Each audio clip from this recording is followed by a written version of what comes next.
2024-25 অর্থ বছরের বাজেটে অনেক দুর্বলতা আছে।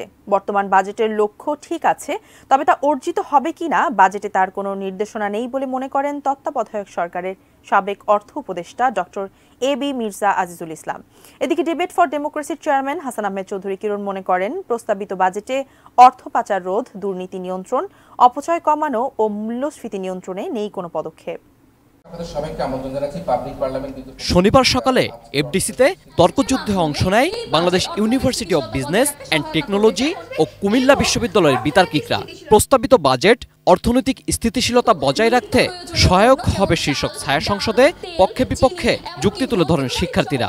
30টি পণ্যের কিন্তু মাননীয় স্পিকার পণ্যের 1% কমিয়ে এনেছেন। আমাদের প্রধানমন্ত্রী কর্তৃক উত্থাপিত বাজেটের ঘোর বিরোধিতা করছে মাননীয় স্পিকার।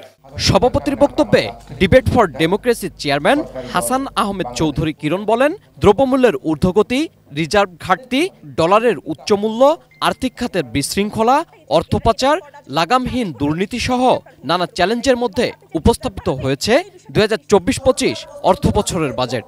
দ্রব্যমূল্যের ঊর্ধ্বগতি, রিজার্ভের ঘাটতি, ডলারের উচ্চমূল্য, আর্থিক খাতে বিশৃঙ্খলা, অর্থ পাচার, লাগামহীন দুর্নীতি, মেগা প্রকল্পগুলোকে সঠিক সময়ে আমরা বাস্তবায়ন করতে না পারা সহ নানা রকম বৈরী অবস্থার মধ্যে দেখতে পাচ্ছি যে আমাদের এই 2024-25 অর্থ বছরের যে বাজেটটি, সে বাজেটটি উপস্থাপিত হয়েছে। তিনি আরো বলেন, দেশে 2.5 কোটি মানুষের মাথাপিছু আয় $5,000 হলেও কর দিচ্ছে মাত্র 28 থেকে 30 লাখ। যারা কর ফাঁকি দিচ্ছে তাদের উপরে কিন্তু কর চাপানো হচ্ছে না, তারা কর দিচ্ছে তাদের উপর করের বোঝা বাড়ানো হচ্ছে। তত্ত্বাবধায়ক সরকারের সাবেক অর্থ উপদেষ্টা ডক্টর এবি মির্জা আজিজুল ইসলাম জানান, সরকারের বড় অঙ্কের ঋণ নেওয়ার পরিকল্পনা কার্যকর করলে প্রবৃদ্ধি অর্জনে বাধাগ্রস্ত হবে। সরকারি কয়েকটি কর্পোরেশন ঋণ নিয়ে ক্ষতির মুখে পড়েছে এবং সেই ঋণ কিয়ামত পর্যন্ত শোধ হবে না। সমষ্টিগত অর্থনীতির ক্ষেত্রে বিদ্যমান সেটা হচ্ছে মূল্যস্ফীতি।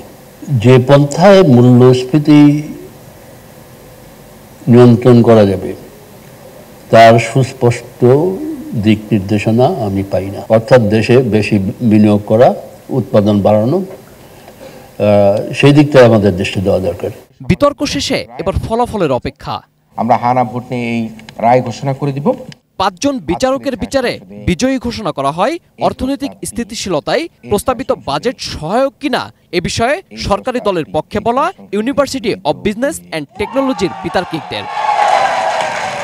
ফলাফল ঘোষণার পর বিজয়ীদের হাতে তুলে দেওয়া হয় ট্রফি।